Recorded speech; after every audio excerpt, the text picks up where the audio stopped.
Bon, bonsoir tout le monde. Mon nom est Isabelle Laurin et je suis secrétaire de Ensemble pour protéger nos enfants, l'organisme qui vous accueille ce soir pour la conférence sur le thème Dire oui à 12 ans, vraiment, et tout ce qui va être nommé comme statistique ou autre, toutes les références sont documentées. Vous pourrez revenir avec nous, on n'aura pas le temps de tout nommer, mais tout est documenté. Donc, bienvenue à notre vice-président. Notre présidente va se joindre à nous un petit peu plus tard. C'est Madame Anan Massoud et ce soir, c'est Monsieur Jean-Léon Lafitte, vice-président de EPPNE, qui va nous présenter les mots de bienvenue. Bien. Merci Isabelle. D'abord, je veux vous transmettre les salutations de notre présidente, Madame Annan, qui a des obligations familiales, un imprévu. Alors, comme vous avez plusieurs ont des enfants ici, je pense que beaucoup vont comprendre que c'est des choses qui peuvent arriver. Elle va nous rejoindre un peu plus tard, mais elle vous transmet toutes ces salutations. Puis, au nom de toute l'équipe, je veux vous remercier d'être là. Si vous êtes là, c'est parce que vous avez à cœur le sort des enfants au Québec. C'est quelque chose qui nous préoccupe énormément et on est prêt à mettre toute l'énergie, tout le travail, toute notre bonne volonté, toute notre participation pour les protéger. Alors, on est là pour ça ce soir, pour vous donner l'information, puis partager avec vous sur ce qu'on peut faire dans la situation actuelle. Alors, je te redonne la parole, Isabelle. On aura l'occasion de répondre à vos questions à la fin des entrevues. Ouais.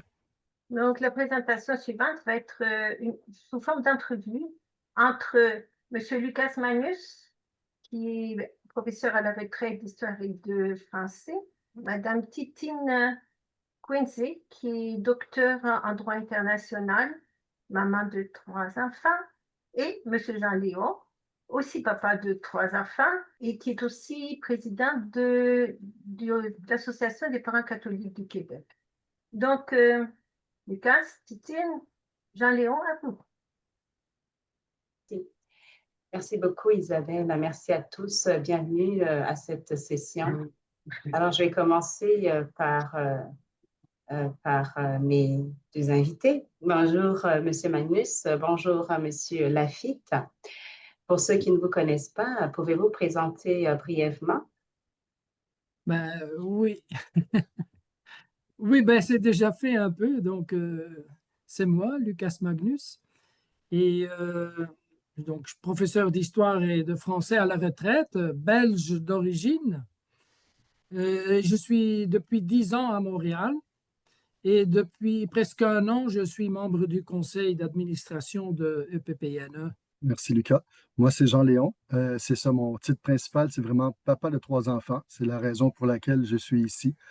C'est la raison pour laquelle je m'implique et à la fois dans l'Association des parents catholiques du Québec et dans l'association et regroupement d'associations Ensemble pour protéger nos enfants. Lucas, je vais commencer par vous. Je pense qu'on peut se tutoyer. Oui. Merci. Nous savons que tu as donné un exposé sur le danger de l'enseignement de l'idéologie du genre dans nos écoles québécoises il y a quelques semaines déjà et qu'on peut regarder notamment sur notre site Internet. Pourquoi ce deuxième thème aujourd'hui sur le consentement à 12 ans? Eh bien, en tant que EPPNE, nous voudrions approfondir un autre aspect qui nous préoccupe beaucoup au sujet de l'éducation de nos enfants dans nos écoles. Il s'agit de la volonté de sexualiser nos enfants.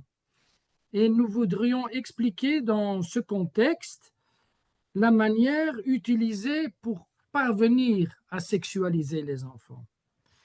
Et la manière qu'on utilise est le principe du consentement, qui en fait rend nos jeunes disponibles en réalité aux abus sexuels. Nous allons l'expliquer pendant cette conférence. Et pour bien comprendre ce titre, dire oui à 12 ans, vraiment. Pourquoi ce thème est-il si important? Comme je disais, nous devons absolument protéger nos enfants des abus sexuels de tout genre. Pour cela, nous devons être conséquents et nous tenir à l'interdit suivant. Un adulte ne peut jamais se rapporter avec un mineur ou une mineure sur le plan sexuel. Cet interdit inclut également tout langage sexuel adulte, qui d'ailleurs ne peut pas être compris par l'enfant. Le langage sexuel et les actes sexuels n'ont pas leur place à l'école, ni ailleurs. Il s'agit là d'une transgression vieille comme le monde, qui dit que l'on ne peut pas trahir l'innocence d'un enfant ou d'un jeune qui est en plein développement. Or, si la société est choquée par les abus, et nous le sommes, il faudra que la société prenne en considération cet interdit, faute de quoi elle ne prend pas les moyens de prévenir les abus. En parlant le langage sexuel adulte aux enfants, notamment dans nos écoles, ceux-ci sont sexualisés contre leur volonté, car les enfants ne sont pas demandeurs naturellement de rapports sexuels. Ils ont besoin seulement de tendresse, d'affection, d'amour et d'instruction. L'école doit faire de l'instruction. En les entraînant dans un registre sexuel qui leur est étranger, on est en train de pervertir les enfants et indirectement de favoriser des abus sexuels. Voici maintenant, on va vous montrer une petite vidéo tirée de l'émission avec Sophie Durocher de ce qui se passe dans nos classes au Québec. Cette petite vidéo est suivie par une explication de la vice-présidente de l'association française Maman Louve.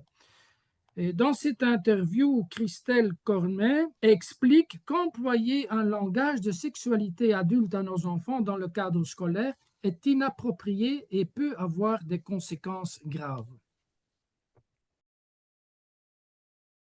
On nous a parlé par exemple d'un livre qui s'appelle « Le coq qui voulait devenir une poule ». Le deuxième livre, si je puis me permettre, le deuxième livre, c'est vraiment un livre beaucoup plus...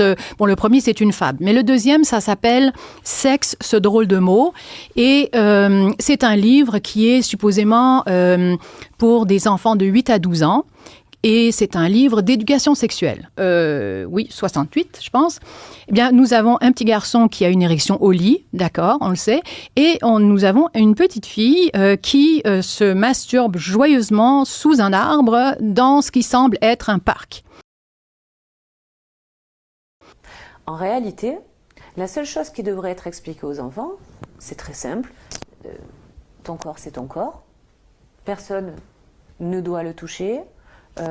Tu n'as pas de sexualité. Voilà ce qu'on doit apprendre aux enfants. Et ça, en fait, n'importe quel parent, n'importe quel même enseignant est en mesure de le dire avec des mots d'enfant. En revanche, éduquer sexuellement les enfants, je pense que les parents doivent se poser la question de la légitimité de cette éducation. Et je rebondis pour faire un petit état des lieux de ce qui se passe à l'étranger, au niveau européen. Il y a bien des pays qui ont refusé cette éducation, qui s'est mobilisé et qui a dit non, on n'éduquera pas les enfants à la sexualité. On ne les éduquera pas à la sexualisation. Préserver l'innocence des enfants. Et on est précisément là-dedans. C'est-à-dire que c'est quelque chose, au-delà d'être sacré, qui est nécessaire pour le développement de l'enfant, pour en faire des adultes équilibrés demain. C'est certainement pas en allant livrer la sexualité à un enfant qu'on va l'aider dans le présent, ni dans son futur. Merci beaucoup pour cette vidéo. J'étais encore en train d'y penser. Avant de continuer, je voulais poser la question suivante. On parle beaucoup de la question de l'idéologie du genre. Et je veux savoir s'il y a un lien entre l'idéologie du genre et le sujet d'aujourd'hui. Oui, il y a un lien. S'il est vrai que l'idéologie du genre que nous avons traitée dans notre exposé il y a quelques semaines est un élément important et nocif dans l'ensemble de l'éducation sexuelle dans nos écoles, il n'est pas la seule idéologie qui nuit à nos enfants. En réalité, dans l'éducation sexuelle de nos enfants, l'enseignement de l'idéologie du genre est accompagné d'une autre idéologie dont on parle peut-être moins, mais qui est aussi dangereuse que la première, sinon plus dangereuse encore. Il s'agit de l'idéologie de la sexualisation infantile. Quelle est cette idéologie de la sexualisation infantile et quel en est le danger? Alors, la théorie de la sexualisation infantile affirme que les enfants, dès leur naissance, ont une sexualité active. Et donc, par conséquent, la théorie développe le raisonnement suivant, que l'enfant ayant une sexualité active aurait la capacité de consentir, de dire oui ou de dire non à l'invitation par un adulte à un acte sexuel. Mais plus fou encore, cette théorie suppose aussi que cet enfant ait aussi la maturité psychologique pour dire oui ou non à un adulte. Or, l'enfant, nous le savons, n'est pas un adulte. Et par sa nature même, l'enfant reconnaît la supériorité de l'adulte. Ils ne sont pas en égalité. Il sait que l'adulte, lui, est supérieur en intelligence, en maturité. Et c'est pour cela qu'il lui fait pleinement confiance. Comme quoi l'enfant est forcément une victime facile devant un abuseur adulte. Merci, Lucas, de nous clarifier cette question importante de l'idéologie de la sexualisation. Mais quel est alors le lien entre l'idéologie de la sexualisation infantile et l'idéologie du genre? Oui, vous faites bien de me reposer la question. En fait, le lien, c'est ceci. Les deux idéologies donnent une responsabilité à l'enfant qu'il est incapable de prendre. Dans le cas de l'idéologie du genre, on demande à l'enfant de s'autodéterminer lorsqu'il n'a pas encore la capacité psychologique de le faire. Et dans le cas de l'idéologie de la sexualisation infantile, on responsabilise l'enfant de consentir ou non à un acte sexuel dont il ne connaît pas encore la portée, puisqu'il n'a pas encore de vie sexuelle et il est immature psychologiquement pour le faire. OK. Donc, je comprends qu'en fait, les deux idéologies, celle du genre et celle de la sexualisation infantile, se sont rejointes dans l'espace de nos écoles et qu'elles se renforcent mutuellement. Mais peux-tu nous dire comment cette théorie de la sexualisation infantile a-t-elle vu le jour? Oui, c'est important de connaître l'origine. Je vais vous expliquer l'origine de cette idéologie et nous verrons que dès le début, cette théorie a eu des caractéristiques idéologiques, notamment parce qu'elle est basée sur des méthodes qui se sont avérées non scientifiques et aussi immorales. Cette théorie a été élaborée par un scientifique, biologiste et sexologue américain qui s'appelle Alfred Kinsey. Il a publié cette théorie dans son livre le plus célèbre avec le titre « Le comportement sexuel chez l'homme » qu'il a publié en 1948. Et il est intéressant de savoir que John Money, qui est l'auteur de la théorie du genre, a publié son livre où il explique sa théorie du genre seulement quelques années plus tard. Et donc, John Money connaissait la théorie de Kinsey et d'une certaine façon, il l'a développée. Donc, maintenant, pour revenir à Kinsey, avec son premier livre, il a révolutionné la pensée sur la sexualité de cette époque-là, en prétendant que les enfants avaient une sexualité active dès leur naissance et que l'on pouvait donc établir un rapport sexuel avec eux. Il faut savoir que Kinsey était un pédophile actif déclaré. Ce n'est pas nous qui le disons, c'est lui-même qui le disait. Et donc, il est évident que cette théorie allait justifier son comportement et sa vision des choses. Voilà, on va voir une vidéo qui présente ce personnage controversé. Et là, par contre, effectivement, on peut trouver des origines qui sont bien plus anciennes, qui sont les travaux d'un pédocriminel qui est Alfred Kinsey et de ses disciples qui vont développer toute une idéologie avec des concepts fumeux, des pratiques d'études totalement véreuses, où ils vont essayer de démontrer que le bébé est un être qui naît sexuel, notamment en faisant des expériences absolument ignobles, en stimulant par des pédocriminels qui vont stimuler des petits bébés et mesurer des orgasmes qui sont en fait des crises qu'on impose à ces petits bébés. Alfred Kinsey a fait entrer la sexologie dans l'ère moderne, au moyen d'études scientifiques menées à grande échelle. Il se sert de son prestige académique pour poser des affirmations surprenantes pour l'époque. La fréquence de la masturbation, des relations extra-conjugales et de l'homosexualité. En guerre contre la répression sexuelle, Kinsey a connu énormément de succès auprès de ses contemporains qui se sont servis de ses travaux pour lutter contre l'hypocrisie sexuelle. La partie sombre du travail de Kinsey fut longtemps occultée. Des échantillons biaisés, voire truqués, des délinquants sexuels enrôlés comme cobayes dans les prisons, et surtout le recrutement de pédocriminels pour mener des expériences sur la sexualité infantile directement auprès de leurs enfants. Pour affirmer que le bébé était un être sexuel, Kinsey demande à des pères de masturber leur bébé et d'enregistrer leurs réactions physiologiques de stress, comme autant de preuves scientifiques d'orgasme. Il s'agissait de viols organisés de bébés à des fins de propagande pédocriminelle. Kinsey était un grand malade, adepte des mutilations sexuelles qu'il pratiquait sur lui-même.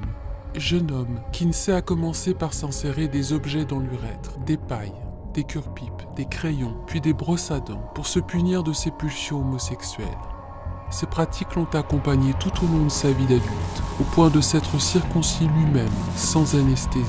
Et Kinsey disait, les jeunes enfants ont besoin, je le cite là, c'est une citation, les jeunes enfants ont besoin de cours d'éducation sexuelle explicites le plus tôt possible, puisqu'ils sont sexuels dès leur naissance. Le plus tôt possible. C'est ce qu'on est en train de nous vendre pour l'éducation sexuelle à partir des petites classes. Absolument. Il y a des programmes promus par les Nations Unies pour faire de l'éducation sexuelle la plus explicite possible dès les petites classes. Kinsey nous l'a vendu dans les années 50. Ouais. Et il disait également, les enfants peuvent tirer des bénéfices de relations sexuelles avec des adultes, y compris leurs parents. Merci beaucoup. On ose espérer que les scientifiques n'ont pas tous suivi cette théorie de Kinsey. Oui, heureusement, pas tous ont suivi Kinsey, mais certains, oui. Mais certains, beaucoup, ne sont pas d'accord avec cette théorie. Ils se basent pour cela, entre autres, sur la théorie freudienne, appelée la théorie de la période de latence.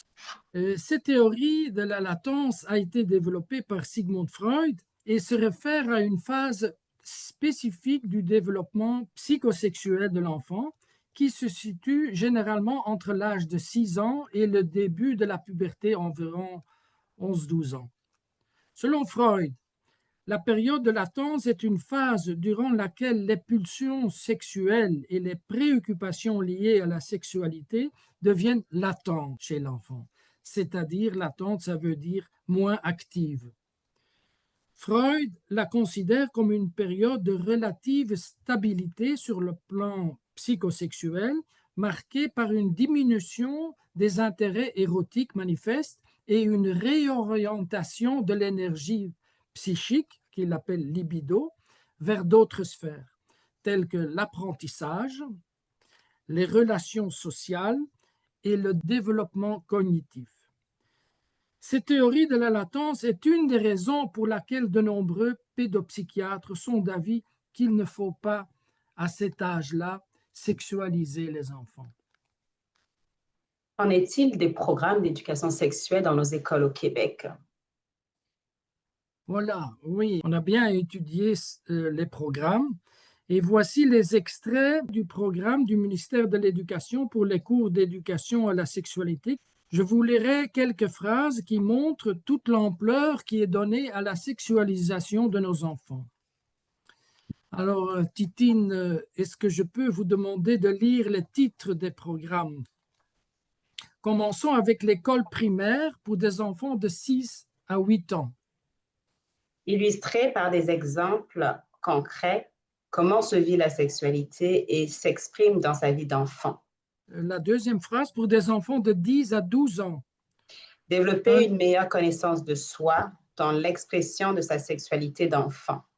Développer leur capacité à reconnaître une situation d'agression sexuelle, savoir quand et comment déployer les habiletés préventives et d'autoprotection. Oui, arrêtons-nous un moment sur cette phrase-ci. On voit bien qu'on apprend aux petits-enfants comment se protéger contre des abus sexuels d'adultes. Et ça peut sembler positif, mais la question est comment on va s'y prendre. L'objectif peut paraître louable, c'est-à-dire que l'on voudrait enseigner aux petits-enfants comment se protéger, s'autoprotéger. Malheureusement, la manière que l'on veut utiliser est inappropriée. Effectivement, est-ce que c'est responsable d'expliquer la sexualité adulte aux enfants qui n'ont pas de sexualité et qui donc ne peuvent même pas la comprendre? Le fait est que lorsque l'enfant rencontrera un abuseur adulte, l'enfant, en sachant que l'adulte lui est supérieur, qu'il a autorité sur lui ou sur elle, l'enfant lui fera confiance et donc ce que l'enfant se rappellera de ce qu'il ou elle a appris à l'école comme sexualité adulte pour pouvoir s'autoprotéger, ces notions lui sembleront connues et ne vont pas l'empêcher de faire confiance à l'abuseur. En plus, on peut se poser la question si parler de sexualité adulte ne peut pas choquer, voire traumatiser les élèves. Comme nous verrons dans des exemples plus tard dans cet exposé. On va vous donner des exemples. Comme quoi, au lieu de les protéger, on risque de déranger leur développement psychologique propre à leur âge. Par rapport au terme de autoprotection, on peut se demander aussi si c'est raisonnable de rendre les enfants responsables pour leur protection contre les abus d'adultes. Ne serait-il pas le rôle des adultes de protéger les enfants et d'empêcher qu'ils ou elles soient abusés? Ne serait-il pas beaucoup plus utile de former des enseignants et d'autres intervenants en les outillant de techniques pour repérer les signes des enfants qui sont victimes d'abus? Rien ou beaucoup trop peu est fait pour cela ici au Québec. On se contente de donner la responsabilité de s'autoprotéger aux enfants même. Oui, donner cette responsabilité aux enfants dès leur jeune âge est à la limite scandaleux. Et au niveau secondaire, qu'est-ce qui est enseigné? Voilà, en deuxième secondaire, pour des adolescents de 13-14 ans, existence de mythes sur la précocité de l'agir sexuel. Cette phrase-ci, cette première phrase, avec cette phrase, existence de mythes sur la précocité de l'agir sexuel. Comprenons bien cette phrase. Avec cette phrase, on peut expliquer que ceux, par exemple, les parents qui préconisent, qui trouvent que l'enfant n'est pas encore mûr et préparé pour l'agir sexuel parce qu'il est trop petit, que ces personnes-là, ces parents-là, sont restés en arrière et croient encore dans les mythes. Dans ce point du programme, on veut convaincre les enfants que ce mythe doit être détruit et qu'à son âge, il peut bien agir sexuellement. Et le texte du programme continue en mentionnant les mots suivants. Connaissance de soi, masturbation, caresse, baiser, étreinte. Voilà, puis on continue en troisième secondaire. Pour les ados de 14-15 ans, on lit entre autres. Réponse sexuelle, désir, excitation, orgasme, engagement amoureux ou relations sans engagement, relations occasionnelles, amitié avec bénéfice, aventure sans lendemain, relations planifiées ou non, protégées ou non, consentement. Si je comprends bien, dans le programme d'éducation sexuelle, on est bien sur la ligne de Kinsey qui promouvait la sexualisation infantile et qui, de conséquence, proposait de préparer les enfants à ce qu'on pourrait appeler une carrière sexuelle, n'est-ce pas? Oui, oui, c'est exact et c'est inquiétant. Lucas, peux-tu nous donner des exemples concrets sur le contenu de ces cours? Voici une brève vidéo de Jean Léon, qui est avec nous aujourd'hui, on l'a déjà vu, et de ce qui a été enseigné à son fils de 13 ans. Mon fils est en secondaire 2, il a 13 ans, il a commencé à recevoir le nouveau cours de sexualité à l'école. On lui a enseigné qu'il pouvait maintenant coucher avec les filles de 15 ans, qu'il pouvait former un couple avec 3 personnes, 4 personnes, 5 personnes, 6 personnes, contrairement à la définition du mot couple. On lui a dit qu'il pouvait même être plus nombreux, qu'ils pouvaient se rendre jusqu'à 30 personnes et qu'à ce moment-là, on appelait ça une communauté qui vit ensemble et qui ont des relations sexuelles ensemble. Autrefois, on appelait peut-être ça de l'échangisme ou une partouze. On lui a dit que dans cette communauté ou dans ce couple-là, on efface le mot engagement. Ça n'a pas d'importance, on parle plutôt de participation. Pendant le cours, il y a des enfants qui ont quitté la classe. On est allé les chercher dans le collège pour les ramener en classe. Il y en a qui se sont bouchés les oreilles, qui ont fermé les yeux, qui ont regardé leurs pieds, qui ont essayé de lire autre chose. Un deuxième professeur à l'arrière de la classe qui les ramenait à l'ordre. Mon enfant n'ira pas dans ce cours-là tant que je n'aurai pas le contenu exact de ce que le prof enseigne. Et je ne veux plus entendre des folies comme ça qui vont être enseignées à mon enfant. Je disais, je me tourne vers vous, Jean Léon. J'ai des enfants, moi aussi, et ce qui est arrivé à votre fils m'inquiète beaucoup. Je suis contente que vous puissiez prendre le temps de nous partager aujourd'hui, de nous partager ce qui est arrivé à votre garçon. C'est presque incroyable que son professeur lui ait enseigné qu'il pouvait maintenant, dès l'âge de 13 ans, avoir des relations sexuelles avec des filles ou garçons de 15 ans, qu'il était possible pour lui de former un couple, 2, 3, 4, 6, même 30 personnes, dans lequel cas on modifiait le terme de couple pour utiliser plutôt le terme de communauté, que le professeur a pris soin d'effacer le terme engagement dans le couple pour le remplacer par le terme participation. Enfin, elle a établi une séparation entre le cœur et le corps, parlant du fait d'avoir des relations sexuelles sans engagement, sans amour. Je suis surprise, je suis vraiment surprise que l'on prévoit tout cela comme enseignement à nos enfants et que je crois que beaucoup de parents ne sont pas conscients de ce qui se passe et de ce qui est enseigné à leurs enfants dès leur plus jeune âge. Il me semble que cet enseignement prépare nos enfants petits à avoir une sexualité active. C'est quand même assez bizarre. Il me semble que cela devient plus explicite pour les élèves prépubères pour devenir très explicite pour les élèves à partir de 12-13 ans. Alors, Jean Léon, je me suis demandé ce que vous avez fait après ce qui est arrivé à votre fils. Oui, bien sûr. Tout de suite, j'ai demandé à parler à la direction de l'école. J'ai rencontré la responsable du secondaire 2 avec la vice-directrice de l'école. Et je leur ai demandé s'ils étaient au courant de ce qui était enseigné dans la classe, de ce qui venait d'être enseigné. Et ils n'étaient pas au courant. Alors, je leur ai posé la question, mais vous ne savez pas ce que votre professeur d'éducation sexuelle enseigne en classe? La réponse formatée qu'on m'a continuellement donnée, c'est ils enseignent le programme du gouvernement. Alors, je leur ai dit, très bien, montrez-moi dans le programme du gouvernement où ce qui vient d'être enseigné est indiqué. Bien sûr, ils ne pouvaient pas me l'indiquer. J'ai eu la chance, tout de suite, mon bon ange m'a inspiré d'amener avec moi un témoin. Je pense que c'est très important parce que la première chose qu'il me disait, ça ne cause pas de problème à d'autres parents, vous êtes tout seul dans la situation.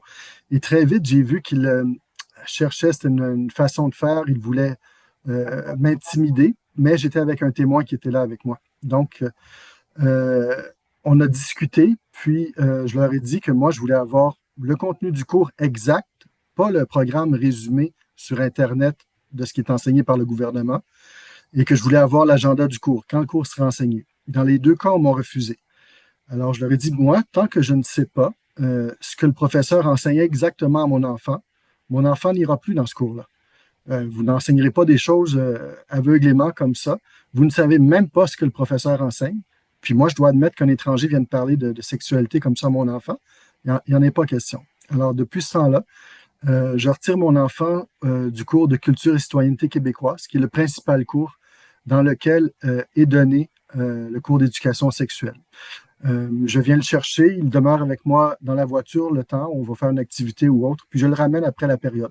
J'ai fait ça toute l'année. Puis, mais à la fin de cette première rencontre-là, on m'a simplement dit, si vous retirez votre enfant nous enclenchons les procédures et on se reverra la semaine prochaine. Et on m'a laissé là-dessus. Ça, c'est très, très important. La semaine suivante, je suis retourné, mais avec mon avocat. Et j'ai commencé tout de suite avec ça. Alors, mon avocat a commencé en disant, quelles sont les menaces que vous avez proférées contre mon client? De quoi est-ce que vous parlez lorsque vous parlez des mesures que vous allez enclencher? Et là, la première réaction qu'ils ont eue, c'était de dire, c'est pas vrai, on n'a jamais dit ça. Heureusement, j'avais un témoin qui était à côté de moi, qui a corroboré mes dires, et ils se sont rétractés à ce moment-là. Et c'est ça qui... ils ont eu peur à ce moment-là. Ils ont vu que la procédure d'intimidation ne fonctionnait pas parce que mon avocat a dit qu'on était prêt à aller dans n'importe quelle procédure s'il voulait envoyer la DPJ, qu'il connaissait le dossier puis qu'on irait. Alors, ça s'est terminé comme ça et ils n'ont rien fait de plus. Depuis ce temps-là, mon enfant, je le retire du cours, il ne le suit plus. Puis ce qui s'est passé, mais ça, j'en suis content parce que je voulais le faire aussi, c'est que mon enfant va être expulsé du collège où il est présentement.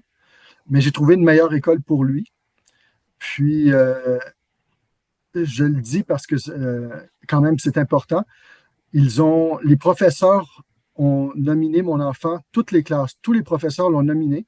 Et il a reçu la médaille d'or du collège, qui est la plus haute médaille pour son année comme élève. Et ils le mettent à la porte. Alors, c'est très ironique. Mais c'est ça. Ce qui était important pour moi dans tout ça, c'était de montrer que de demeurer ferme, poli, mais d'être conscient, on pourra en parler plus tard, que l'autorité, ce n'est pas eux qui l'ont, c'est nous. Et ils ne peuvent rien faire. On agit en tant que tel, on peut retirer nos enfants et ils ne peuvent rien faire pour nous en empêcher. S'ils ne veulent pas coopérer, nous sommes l'éducateur, nous sommes le premier éducateur. C'est reconnu par toutes les chartes internationales. Et comme on en est conscient, on agit en conséquence. Je ne sais pas si je... Oui. Merci beaucoup, Jean-Léon. Ça me donne espoir, mais en même temps, j'ai froid dans le dos quand j'écoute cette situation, ce qui se passe réellement dans nos écoles. Je me tourne vers toi, Lucas. Quelle est ta réaction en écoutant ce qui se passe dans nos écoles et les difficultés que rencontrent les parents à faire entendre leur voix? Ben oui, comme l'a bien expliqué Jean-Léon, c'est inquiétant. C'est très inquiétant. Et nous devons prendre conscience ensemble de cette situation, nous qui sommes ici et tous les parents. Mais force est de constater que dans notre monde occidental, à la suite des études de Kinsey dont on parlait, le phénomène de la sexualisation des enfants, que l'on peut définir comme le processus par lequel on attribue aux enfants des caractéristiques et des rôles sexuels, que cette culture s'est bien développée et a infiltré les instances internationales comme l'ONU et l'agence de l'ONU, l'OMS, Organisation mondiale de la santé. Ces organisations parlent effectivement depuis 1949 dans leurs standards, sont des recommandations qui vont à leurs 193 membres. Presque tous les pays du monde sont membres. Et ils parlent clairement dans ces standards de droits sexuels des enfants qui font partie intégrale des droits de l'homme. Donc, c'est quelque chose de sérieux. Même s'il est vrai qu'il ne s'agit pas de vraies directives, mais de recommandations, les gouvernements et ensuite les ministères, par la suite de l'éducation des pays membres, ont tendance à suivre ces recommandations au niveau mondial. Et voilà la situation dans laquelle nous nous trouvons aussi au Québec et dans bien d'autres pays du monde occidental. Il est clair que cette vision des choses facilite le lien avec les réseaux pornographiques et pédophiles. J'aimerais poser une autre question à Jean-Léon. Est-ce qu'il y a eu d'autres tentatives de parents afin d'éviter ce qui arrive dans nos écoles? En fait, il y a beaucoup de parents qui font ces démarches-là, d'une façon ou d'une autre, pour protéger leur enfant. Et je peux témoigner, pour avoir parlé avec plusieurs d'entre eux, que chacun s'est fait dire la même chose, mais vous êtes le seul parent qui est dérangé par ce cours-là. Alors, il y a toujours une tentative d'isoler le parent pour lui faire croire qu'il est tout seul à être scandalisé par le cours et que tout le monde le trouve normal. Mais beaucoup de parents retirent leurs enfants des classes, font des démarches auprès de la direction, font des plaintes auprès du protecteur de l'élève. Mais non, il y en a beaucoup. Mais toujours, on essaie de les isoler, de faire croire qu'ils sont seuls. Merci beaucoup, Jean-Léon, pour ces explications. J'ai une autre question pour toi, Lucas. Peut-on apprendre des choses de ce qui se passe dans d'autres pays? Oui, on va vous montrer une vidéo avec 2 expertes françaises qui expliquent comment la sexualisation des enfants ne respecte pas leur développement psychologique. Dans une première entrevue, la psychologue clinicienne et thérapeute Marie-Estelle Dupont, qui est auteure de plusieurs livres avec une grande expérience avec des traumatismes d'enfants et adolescents, décrit le danger de la sexualisation des enfants à l'école qui ne tient pas compte de leur développement psychologique. Et dans une deuxième entrevue, Sophie Audugé, ex-déléguée de l'association française SOS Éducation, auteure de livres et d'articles, explique ce que les pédopsychiatres appellent le viol psychique.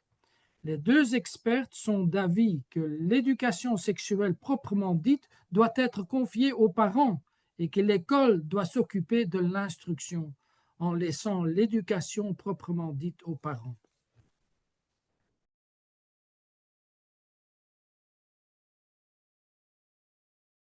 Développement affectif et cognitif, ouais. Il suit le développement physiologique. Jusqu'à la puberté, l'enfant prépubère est immature physiologiquement pour la sexualité d'adulte. De la même manière, il est affectivement et cognitivement immature pour une sexualité d'adulte. Il a une exploration progressive de son corps qui est une expression de la sensorialité. Et le problème aujourd'hui, c'est qu'on est dans une société qui dénie la différence des sexes, la différence des générations, la position de l'adulte qui a... Le déni biologique. Et le déni biologique, oui. La différence des générations, surtout la différence entre le dedans et le dehors. C'est-à-dire qu'on va parler à l'école du droit à l'intimité, ce qui est déjà une injonction paradoxale. La posture de l'adulte, que ce soit le parent ou toute figure qui a autorité sur l'enfant, c'est d'abord un rôle de par-excitation. C'est-à-dire que notre rôle d'adulte pour que la société tienne, c'est que les futurs adultes soient capables de canaliser leurs pulsions. Donc on doit d'abord par-exciter l'enfant. Est-ce que ça vous viendrait à l'idée, André, si je vous confie pendant quelques heures un petit enfant de 9 mois, de lui donner de la viande non moulinée? Non, parce qu'il n'a pas de dents. C'est-à-dire que notre rôle d'adulte, c'est de présenter la réalité à l'enfant au fur et à mesure de ses capacités d'assimilation.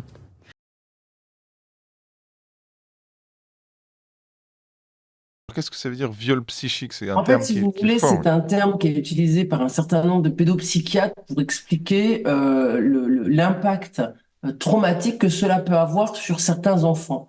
En fait, quand vous obligez un enfant à entrer dans un registre sexuel à un âge où il n'est pas du tout capable de recevoir cette information, Maurice Berger explique très bien les mécanismes traumatiques, c'est-à-dire c'est quand vous obligez un enfant à aborder un thème auquel il n'a absolument pas pensé avant, et donc vous faites effraction dans son psychique. C'est-à-dire que vous l'obligez à aborder un sujet qu'il soit à refuser parce qu'il n'a pas du tout envie d'en parler ou d'y rentrer à ce moment-là, soit parce que son imaginaire, c'est-à-dire ce qu'on va appeler sa vision fantasmatique, va être contraint d'imaginer des choses qu'il n'est pas en mesure de recevoir à ce moment-là. En fait, si vous voulez, l'enfant a un processus de développement qui est très connu, et ce processus de développement va faire que entre, on va dire, 3, 4 et 7 ans, l'enfant va faire sa propre idée sur son origine, c'est ce qu'on va appeler sa vision fantasmatique, et cette propre idée, elle s'installe dans un monde de l'enfance qui est celui de l'imaginaire. C'est ses constructions à lui. Et ces constructions à lui, elles sont très importantes pour l'enfant, pour se construire, pour 2 raisons majeures. Bon, il y en a plein d'autres, je simplifie évidemment à l'extrême, mais pour 2 raisons majeures. La première, c'est qu'en fait, l'enfant entre 3 et 7 ans va gérer des angoisses qui sont de se développer à l'extérieur de sa cellule familiale. Donc, il est inquiet. cette entrée dans le monde extérieur, il va devoir se rassurer. Il va se rassurer justement en créant sa propre vision du monde et en créant des relations qui le rassurent à l'extérieur de la maison, donc notamment à l'école. Et puis, il y a ces constructions sur l'origine de la vie, c'est-à-dire la manière dont il va penser son arrivée au monde, penser la relation de ses parents. Pour l'enfant, son papa et sa maman sont des amoureux pas comme les autres, et il va construire sa propre idée. Et le fait de venir percuter ces idées-là, ces pensées-là, vont obliger l'enfant à rentrer dans une réalité qu'il n'est pas en capacité à la fois d'élaborer cognitivement et même de recevoir lui-même pour regarder le monde qui l'entoure. Et ça, si vous voulez, c'est ce qu'on va appeler effectivement produire une effraction dans le psychisme de l'enfant et donc le terme de viol psychique. Merci beaucoup pour ces 2 vidéos. Lucas, on entend beaucoup parler du principe du consentement qui est enseigné dans nos écoles. On a beaucoup parlé des sexologues dans les écoles, d'enseignement de l'idéologie à la sexualité, mais qu'en est-il du principe de consentement qui est enseigné dans les écoles? Dans les écoles québécoises, dans les programmes d'éducation à la sexualité, le concept de consentement est abordé à partir du cycle 3 du primaire et se poursuit au secondaire.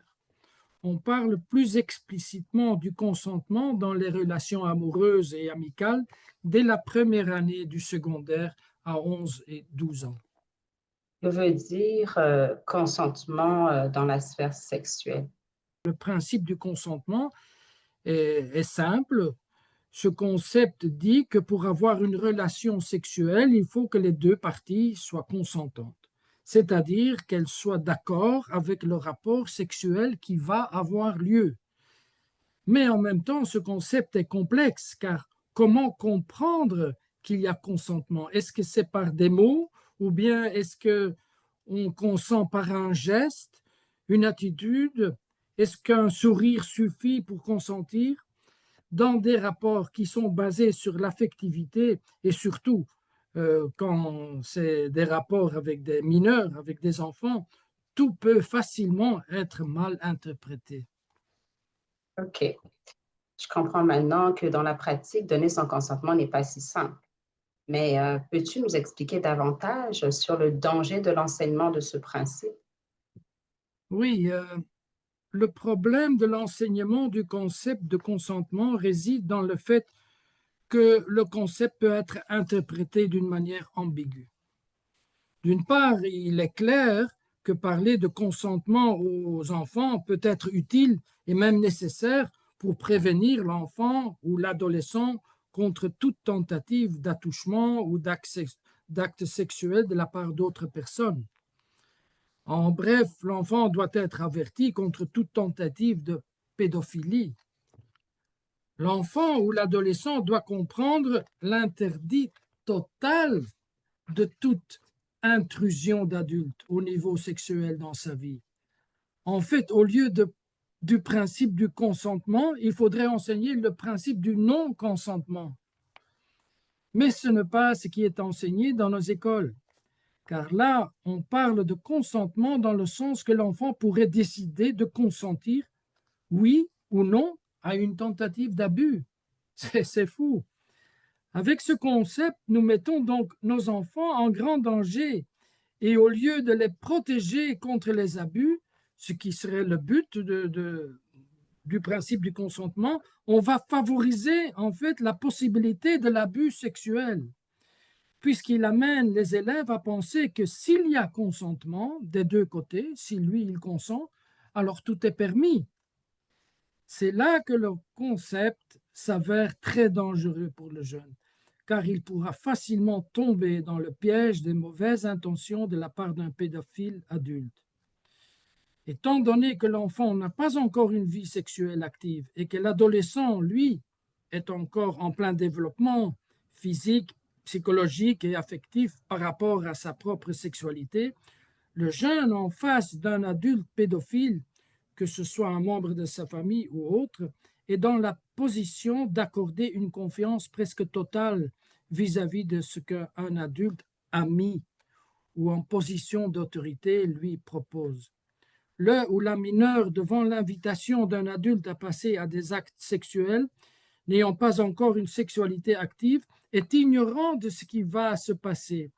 Il est inconscient des intentions réelles de son agresseur et des conséquences négatives qu'il pourra en subir. Il est bien connu que les prédateurs pédophiles, afin de pouvoir arriver à leur but, apprivoisent d'abord les enfants et adolescents en gagnant leur confiance par une empathie et une gentillesse pervertie. La tragédie dans tout cela est que le jeune, dans son innocence, n'a pas la capacité de se rendre compte des intentions perverses de l'abuseur et n'a donc pas la possibilité de s'y opposer. En réalité, le jeune est totalement livré à son abuseur, même s'il lui est accordé par son soi-disant consentement. Le drame est qu'il se rendra compte bien plus tard, trop tard, des conséquences néfastes et traumatiques qu'il ou elle aura à subir durant le reste de sa vie. Voici ce que en dit Christelle Commet, vice-présidente des Mamans Louvre en France.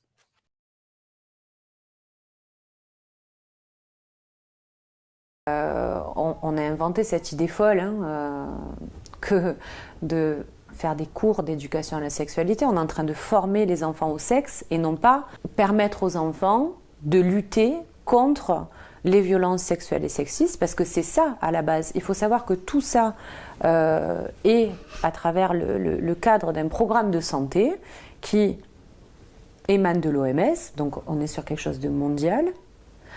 On a des standards européens qui disent voilà ce qu'il faut appliquer en termes de santé sexuelle, et on est sur un développement d'éducation complète à la sexualité, au prétexte que pour que les citoyens demain soient de bons citoyens, qui puissent ne pas être confrontés à d'éventuelles violences sexuelles et sexistes, on va leur donner les clés. Mais en fait, quelles clés?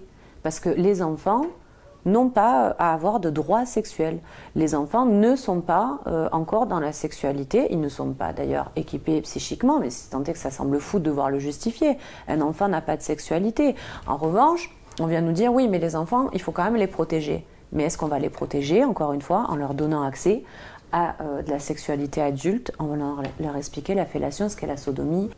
Est-ce utile?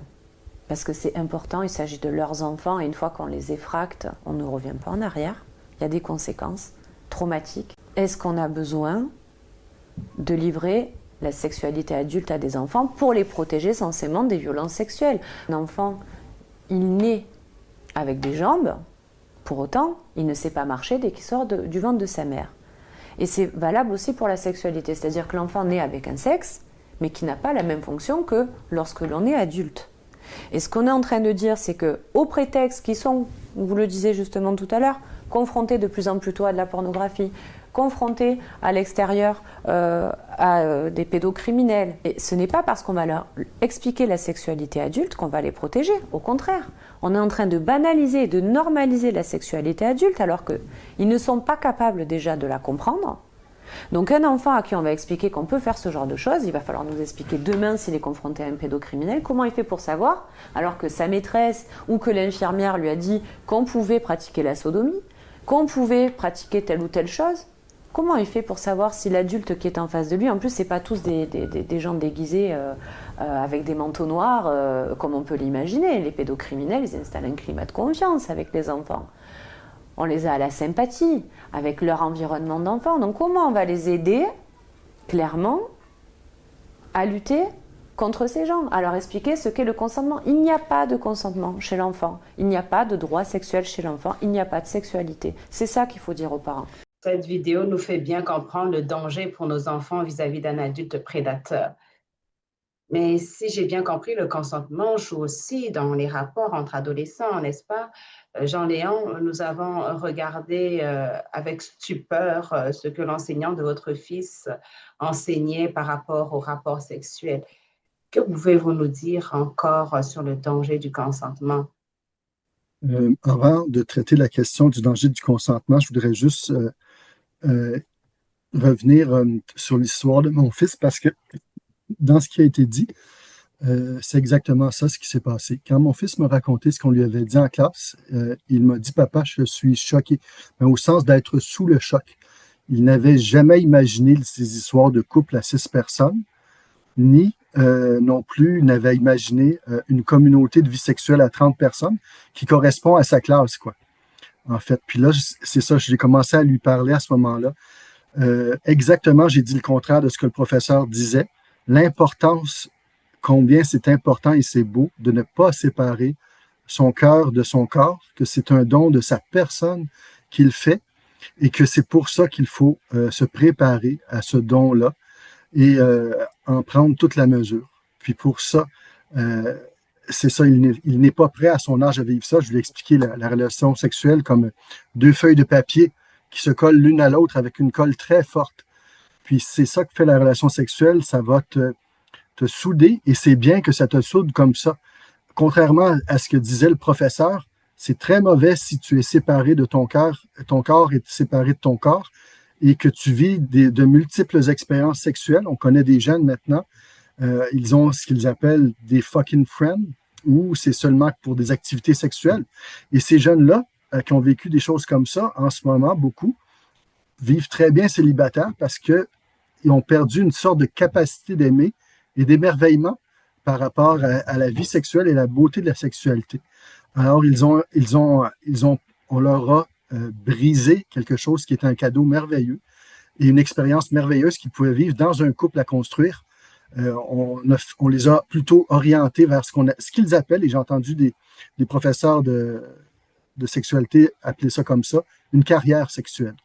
Alors, c'est pas du tout ce que, comme parents, on rêve pour nos enfants.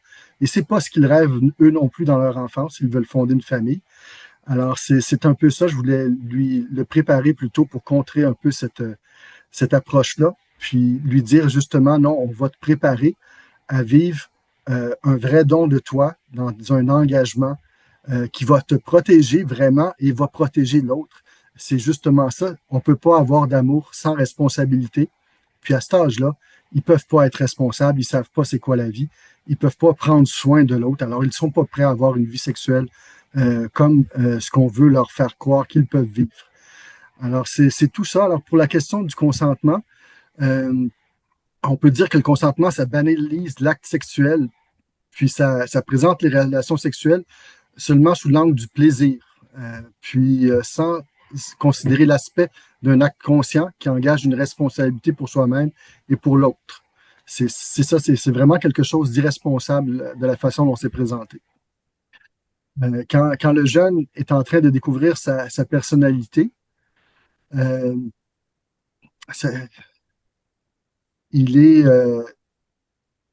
est pas à cette étape-là. Alors, c'est vraiment ce qui est vécu, c'est vraiment...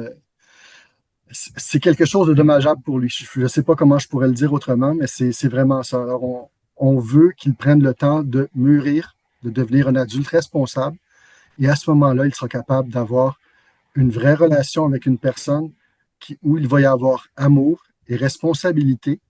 Et pas seulement que le consentement, parce qu'on peut consentir pour soi des choses qui nous font mal.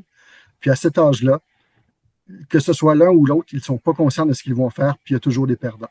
Alors, c'est un petit peu mon opinion sur le consentement à cet âge-là. Merci beaucoup. Merci beaucoup, Jean-Léon. Oui. Lucas, comment guider nos enfants alors qu'on vit dans un monde où ils sont influencés de toutes parts, désormais dans les écoles, à l'extérieur, partout. Nos enfants sont influencés. Comment est-ce qu'on peut les guider? Ben oui, comme on a dit, il est évident que l'accompagnement des parents pour les adolescents dans leur développement sexuel est d'une importance capitale pour ceux-ci durant cette période délicate de l'adolescence. Et par rapport au consentement, je dirais seulement ceci encore, je répète un peu ce que Jean-Léon a dit et qui est la position aussi d'ensemble pour protéger nos enfants. en présentant le principe de consentement, au lieu de protéger nos enfants, on aura à l'école diminué sa protection. Il va se livrer à beaucoup d'expériences et il va en souffrir beaucoup parce que les expériences d'amour, etc., et avec la sexualité vont laisser des traces et des blessures profondes. Donc, on va diminuer sa protection et augmenter sa souffrance. Voilà, c'est ce que je répondrai à ta question. Merci beaucoup, Lucas, pour ces clarifications. Excusez-moi. Merci beaucoup, Jean-Léon. Nous arrivons à la fin de notre présentation. Un grand merci à tous. Avant, comme conclusion, je vous invite à regarder une dernière vidéo de Madame Danielle Balthazar, que nous remercions vivement pour avoir réalisé ce montage dans lequel Sophie Audugé, que vous avez vu tout à l'heure, répond à la question formulée dans le titre de cet exposé. Dire oui à 12 ans, vraiment. Cette dernière vidéo nous fera comprendre en même temps la responsabilité que les adultes, nous tous, et en particulier les parents, avons pour protéger nos enfants. Merci beaucoup pour votre intérêt pour notre cause commune. Bon visionnement de cette dernière vidéo de 4 minutes. Et nous continuerons après avec une session de questions et réponses. Merci.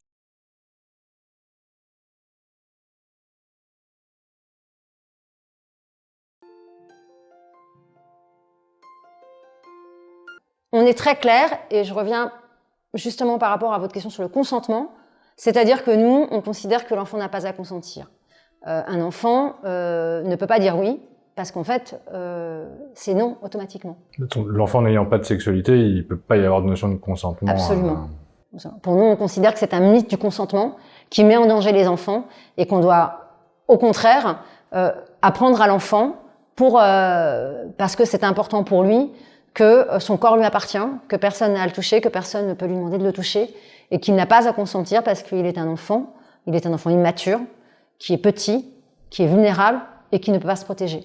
Et c'est aux adultes de le protéger et donc aux adultes de faire en sorte que l'enfant ne soit pas dans ces situations-là et de prévenir l'enfant qu'il existe des personnes de confiance, des personnes sérieuses qui, si jamais il est en danger, vont le protéger immédiatement. Donc là, on est très clair sur le fait qu'il est important, tout petit, d'avoir une prévention auprès des enfants et d'avoir tout un cadre institutionnel, des adultes formés, pour identifier les signes qui pourraient laisser penser qu'un enfant est victime d'abus sexuels et d'avoir toute une organisation humaine et compétente pour le prendre en charge, accompagner la révélation et le protéger immédiatement. Ça ne se n'est pas fait du tout. C'est que pour cela, il n'y a pas besoin de parler du registre de la sexualité adulte. Aucune étude ne prouve, scientifique, et ça c'est pour ça que c'est important d'avoir fait un travail avec des médecins, aucune étude ne prouve qu'il faut parler de la sexualité adulte, il faut utiliser le langage du sexe et les termes scientifiques du sexe pour favoriser la révélation chez un enfant. C'est-à-dire qu'il n'y a absolument pas besoin de donner des mots scientifiques au sexe pour que l'enfant puisse révéler, et il est malhonnête de penser que l'éducation à la sexualité va permettre à l'enfant de se protéger puisque c'est un enfant, il est donc vulnérable, voire très vulnérable, et qu'il ne pourra jamais se protéger d'un adulte qui a une emprise sur lui, et notamment une emprise affective. Et dans le cadre des abus sexuels, cette emprise, elle est affective, évidemment. Donc, c'est véritablement à nous les adultes et à nous la société de nous organiser pour rendre possible la protection des enfants à tous les niveaux et certainement pas leur demander de se protéger eux-mêmes d'adultes qui sont plus forts et qui leur font évidemment un chantage affectif dont ils ont énormément de difficultés à se défaire du fait qu'ils n'ont pas une capacité psychique suffisamment développée parce qu'ils sont des enfants, tout simplement. Et vous estimez justement d'ailleurs que ces cours d'éducation à la sexualité, en fait, ça consiste aussi un peu à dire aux enfants, on vous donne les éléments pour vous protéger vous-même et puis débrouillez-vous. À partir du moment où vous dites on fait des cours d'éducation à la sexualité parce que ça permettra aux enfants de pouvoir se protéger eux-mêmes ou de pouvoir révéler, non, en fait, c'est faux. C'est faux. Et je dirais que peut-être, il y a 20 ou 30 ans, on n'avait pas autant étudié ces phénomènes-là, Aujourd'hui, on sait très bien comment ça se passe. C'est documenté la façon dont l'agresseur va abuser des enfants petits, quelle va être la manipulation affective. On sait très bien tout ça. On a malheureusement beaucoup de jeunes adultes abusés qui ont eu le courage de témoigner, d'expliquer ce qu'ils avaient vécu, d'expliquer pourquoi ils n'avaient pas parlé, d'expliquer que c'était pas possible de parler, d'expliquer que la sidération a fait que parfois ils se sont souvenus alors qu'ils étaient des adultes. Donc, si vous voulez, on sait que c'est à la société de protéger les enfants et qu'aujourd'hui, la société ne le fait pas.